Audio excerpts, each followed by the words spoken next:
Hey guys, I'm Sia. Have you guys ever suspected your husband of something? It's that nagging feeling that he's hiding something from you. No matter how hard you try, your instincts just scream foul play. That's what happened to me only 3 years into my marriage. I married my college sweetheart, Luke. Things were always great between us, so I had no reason to worry for a long time. But one day I noticed that Luke had withdrawn himself a bit. He didn't instigate kisses or cuddles and overall seemed to not care about me anymore. At first I thought that something had happened at work. I even stupidly asked him what was wrong. He of course said nothing. Every day I would have this nagging feeling that I just couldn't shake off. At one point I wanted to go see a doctor because I thought I was being unreasonably paranoid. My family doesn't stay nearby, and I don't have much of a relationship with them anyway. There are no in-laws on my husband's side since he grew up in foster care, so there was literally no one I could talk to about this. I tried telling my friends, but they seemed confused as well. Imagine my surprise when my husband's best friend, Jake, confirmed my fears. He randomly called me at work and said, "Hey, Sia, can I talk to you for a minute? I know you're at work, but that's why I called you." "Sure, Jack, what's wrong? I'm on break, so I have time to spare." "Look, I know you must be surprised by my call, but there is something I need to tell you. You just cannot tell Luke what I told you." "What is it, Jake? I promise I won't tell Luke." "Listen to me, Sia. Have you noticed that Luke has been acting off for a while? I think you should keep an eye on him." "Oh my God, you're right, Jake. I've been wondering what's going on. He just spends so little time with me now and doesn't put any effort into our relationship anymore." I think I know the answer to that since I have my own suspicions, but I am not going to say it out loud for now. Just keep an eye on him. I don't want him to do something stupid and hurt you in the process. Jake's own doubts made me feel a little crazy, so I wasn't paranoid after all. It was a relief to know that I wasn't losing my mind, but there was the fear that I wouldn't like what made my husband change so much. He was already coming home late and wasn't even initiating conversations anymore. When I tried to talk to him, he made it seem like I was being stupid and said, "This is all in your head, Sia. I don't even know what I'm doing wrong. You're just being dramatic." You can't deny the fact that you have withdrawn from me, Luke. You don't show me affection anymore and don't even start conversations. I'm tired of your behavior. Oh God, you're making a problem out of nothing, Sia. I'm already tired after working long hours. You need to give me a break. You're just being stupid with your doubts. I was indeed stupid not to realize that he was gaslighting me. I tried to get on his phone but discovered that he had changed his password without telling me. That raised more alarm bells than ever. But I didn't question him straight away. I was looking for a way to find the truth without giving him the hint that I was onto something. Days passed and there was nothing on my plate. I literally couldn't find out what was going on. I was also pretty busy with work and didn't have enough time or energy to do more. So I stuck being anxious while Luke continued to ignore me. However, I got a break when I caught him talking to someone on the phone. Luke was telling someone that he would buy soy milk and make me something with it. I was immediately alarmed because I'm intolerant to soy. I am not deathly allergic, but it does cause a lot of health problems for me. I had no idea why Luke wanted to feed me something with soy. He knew that I could not and would not eat it. Since I knew his plan already, I kept vigilance on my food. I made all my meals myself and didn't allow Luke anywhere near them for a while. Luke kept getting frustrated until one day I caught him in the act. It was 2 days before me and Luke had planned to take a big vacation to a famous beach city. Everything was planned and paid for. To be honest, I was really looking forward to this trip, but Luke apparently had other plans. That morning, I saw him secretly go into the kitchen with a pack of soy milk. I followed him and saw that he was looking at the smoothie I had made for myself. As he was opening the soy milk pack, I immediately brought out my phone and started to record. I knew that my husband was up to no good. Like I said, I had been having suspicions for a while, but I hadn't thought he would go through with his cruel plans. Turns out my hunch was correct. To be honest, I had no idea why he was trying to sabotage my health by doing this. What did he even expect to achieve? My blood was boiling as I saw Luke literally dump quite a lot of soy milk into my freaking smoothie. I was fuming and ready to blow up, but I knew reacting right now would just create more problems for me. I was trying to get to the root of his intentions after all, so I secretly recorded his actions and went back to my room before he noticed me.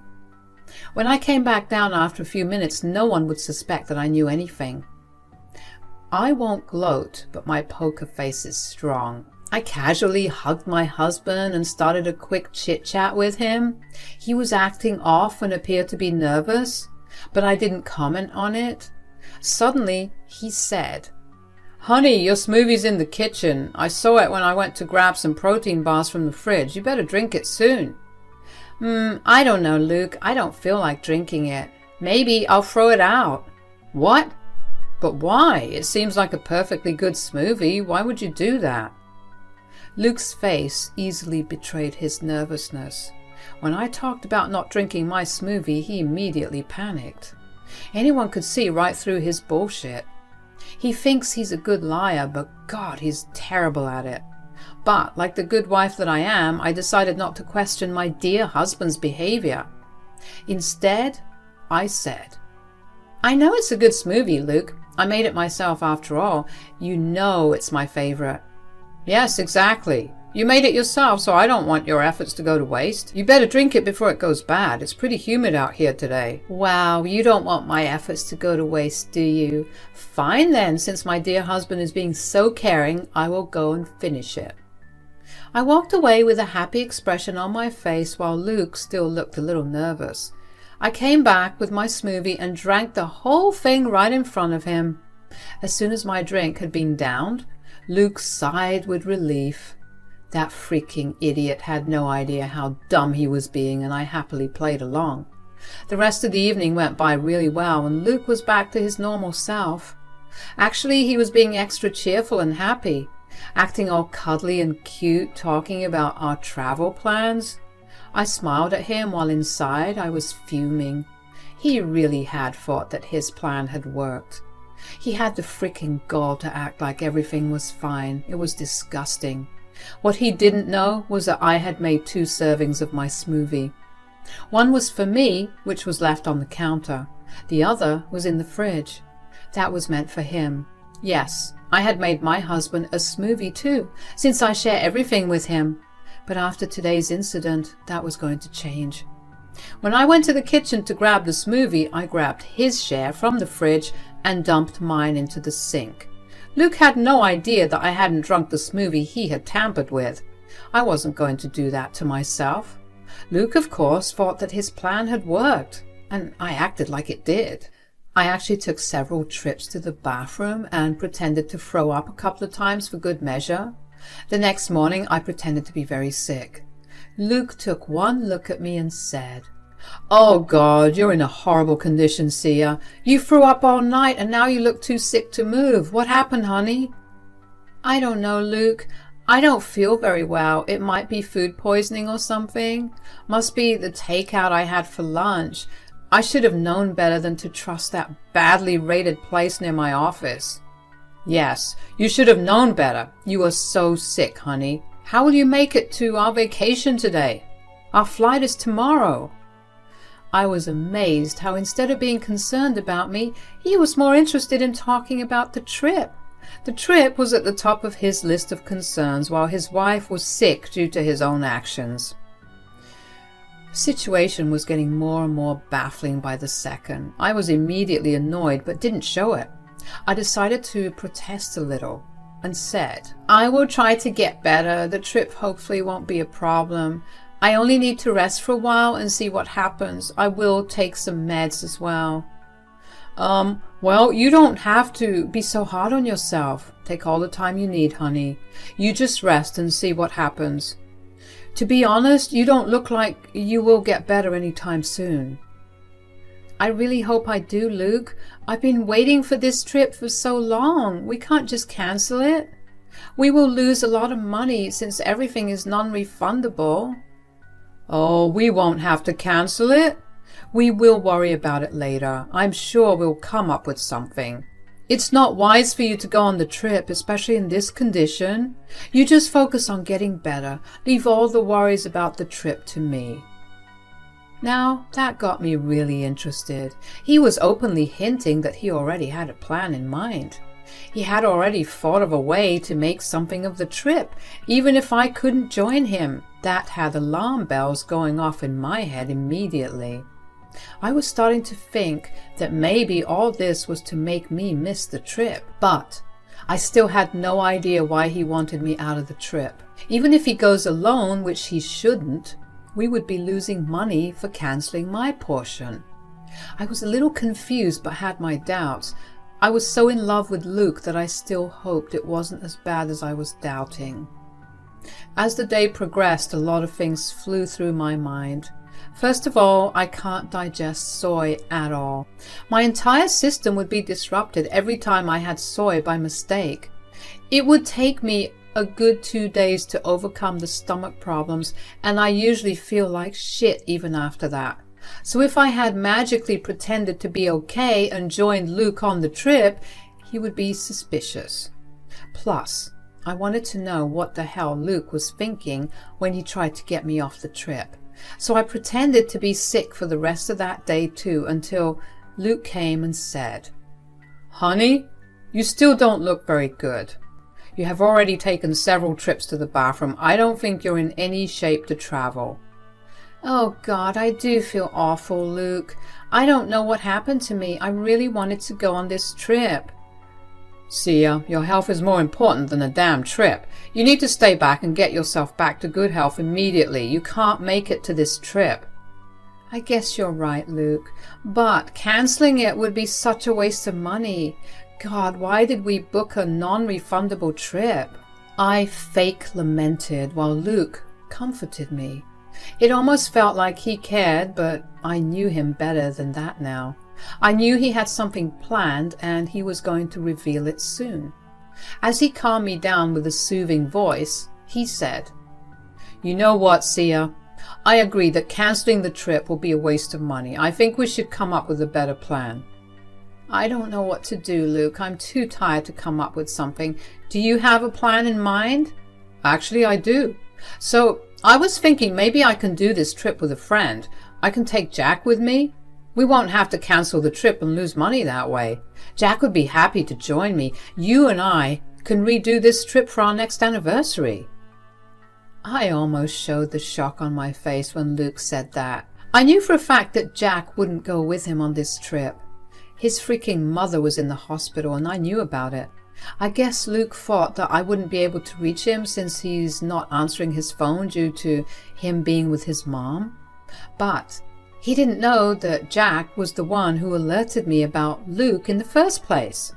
I kept my mouth shut while he rambled about how this was the best option and that he would definitely make it up to me next year. I heard him go on and on until I finally gave in and said, "Okay, you got a point, Luke. It really would be a waste of money for us to cancel everything completely. Since everything is paid for, I guess you and Jack going would be the best option." I know you're sad, but this is for your own good, Sia. You know I don't want you to stress over this and get on a plane while being super sick. I promise next year we will redo this trip. Yeah, we can always go again next year. We will even save up and make a better tour plan. Maybe this is for the best after all. I pretended to be sad but resigned to the fact that Luke and Jack would go on this trip. He bought my fake behavior and was satisfied that his plan was successful. Suddenly, he seemed overly excited about this trip, telling me about how he would send me pictures and bring me gifts. He stopped faking his concern for my health while I lay in bed speechless. I didn't recognize the man I loved anymore. I was cursing the day I met him. I kept quiet because I knew I would snap if I opened my mouth. Thankfully, Luke didn't push, probably because he was scared I would change his mind later. Luke happily left for the trip the next day. We already had suitcases packed, so there was nothing to worry about. It made me suddenly remember how he insisted on having separate suitcases for our clothes. I guess he had been planning this for a while now. In most probability, he planned this the moment I booked the trip. I was crushed inside, but put on a happy face while he left. As soon as I knew he was on his flight, I immediately called Jack. I said, "Jack, you were right. Luke left for the trip without me, and he said that he was taking you instead of him." "I'm still at the hospital, Sia. I wouldn't have agreed to go on this trip even if my mom wasn't sick. I knew how much you were looking forward to it. This is just plain wrong." "Why is he doing this, Jake? Tell me the truth. Is he cheating on me?" "I can't say for sure, but I think he is, Sia. He had been talking about this girl from a bar that we went to a few months back. Maybe there is something going on. He knows I don't support cheating, so he didn't tell me." My worst suspicions were proven to be true. I had honestly been hoping to be proven wrong, but the truth was right before me. I talked to Jake some more and realized that Luke had been seeing his mistress while telling me that he was hanging out with Jake. Meanwhile, Jake had no idea that Luke was lying to him and using his name to cover his cheating. He was as furious as I was. Together, we decided that enough is enough. We both needed to teach him a lesson. I talked to Jake some more and then hung up. What I did next was to book a flight to the same beach destination. It was the first step of my plan of revenge. 2 days later, I reached the beach city and drove straight to the hotel where me and my husband were supposed to be staying. I gave them 2 days to enjoy their little escapade while I planned my next move. At the hotel, I explained my situation to the management and showed them all the proof. They graciously let me use the common areas to wait to catch my husband red-handed. I didn't just spring up on them immediately. I took my sweet time taking pictures of their PDAs while rage built up inside me. It was at the hotel restaurant where I had confronted them. They were happily giggling and kissing each other when I walked in. Luke took one look at me and his expression turned pale. He immediately detached himself from his mistress and said in a scared voice, "Sia, honey, what are you doing here? Are you asking me why I am on a vacation that I paid for? Also, where is Jake? I thought you brought him here with you." "Oh, Jake is here somewhere. He went to grab a drink. He'll be back in a minute." So, Jake left his sick mom in the hospital and is playing hookup games with you on our trip? Is that the story you're going for? Still doesn't explain why you had your tongue down the throat of a random woman. "You're misunderstanding us, Sia. That's nothing like you said. You are just jumping to conclusions. We just met at the hotel and decided to hang out together." So Luke decided to keep manipulating me with lies. He was trying to make me believe that nothing was going on between them. I was sick of his antics and decided to end this drama once and for all. I pulled out my phone and showed him all the proof I had. The video of him messing up my food, him kissing his mistress, and texts between Luke and Jake where Luke was begging him to cover up his affair. Yes, that morning Jake had texted Luke in the pretense that I was asking him questions about the trip. He faked being confused, and Luke was forced to reveal the truth to him. That way, I had more proof of his cheating. When Luke was confronted with all that evidence, he looked panicked and started to beg. He said, "Sia, I'm so sorry, honey. This was a big mistake. I promise this will never happen again. I will send back my affair partner, and we can have this trip together. You were here already. Let's work this out." Don't make me laugh, Luke. You have to be a special kind of delusional if you think I would continue this marriage, let alone this trip. I'm freaking done with you. As for your affair partner, she can have you. I don't want spoiled goods anyway. And by the way, I have already filed for divorce yesterday. For what you should know, enjoy your vacation, Luke. No, wait, Sia, come back, honey. Let's talk this out. Please, just listen to me. I left the hotel. As Luke was running towards me, I quickly flagged a taxi and went straight back to the airport. Luke wasn't fast enough to catch me. I'd already spent a good bit of money to book flights last minute, so I wasn't going to stick around and lose more. I took a flight back home to prepare for my exit. As soon as I was back, I cancelled the room and flights that Luke had booked with my credit card. Some of the activities were supposed to be on Luke's card, so that's all he had, since I cancelled everything else. Luke, of course, kept blowing up my phone with prayers and curses. I simply kept forwarding those texts to my lawyer while I blocked his number. The next morning, I took my stuff and moved out of the house. In the days that followed, Luke tried his best to bring me back home. We paid for everything 50-50, so there was no way for him to continue living our life without my income. He was forced to terminate the lease early and move into a very small shared apartment. Jake is no longer in contact with Luke and has told him never to darken his doorstep again. So basically, he has no one right now. The affair partner dropped him as soon as she realized Luke would be losing money in the divorce. I guess she also had the fear of being slapped with an alienation of affection lawsuit. Speaking of a lawsuit, I did end up pressing charges against Luke for intentionally sabotaging my food. Yes, you can press charges for that. Coupled with the divorce, Luke is in serious trouble. Thankfully for me, he agreed to a mutual divorce with a hefty settlement to make those changes go away. I took it, of course, because I wanted to make the most of the situation. We have been completely divorced for about 6 months now, but Luke still keeps trying to get me back. I have told him, and I am telling you guys, that it will never happen. I'm now back in the dating world and finally having a great time instead of worrying about what my husband is up to behind my back.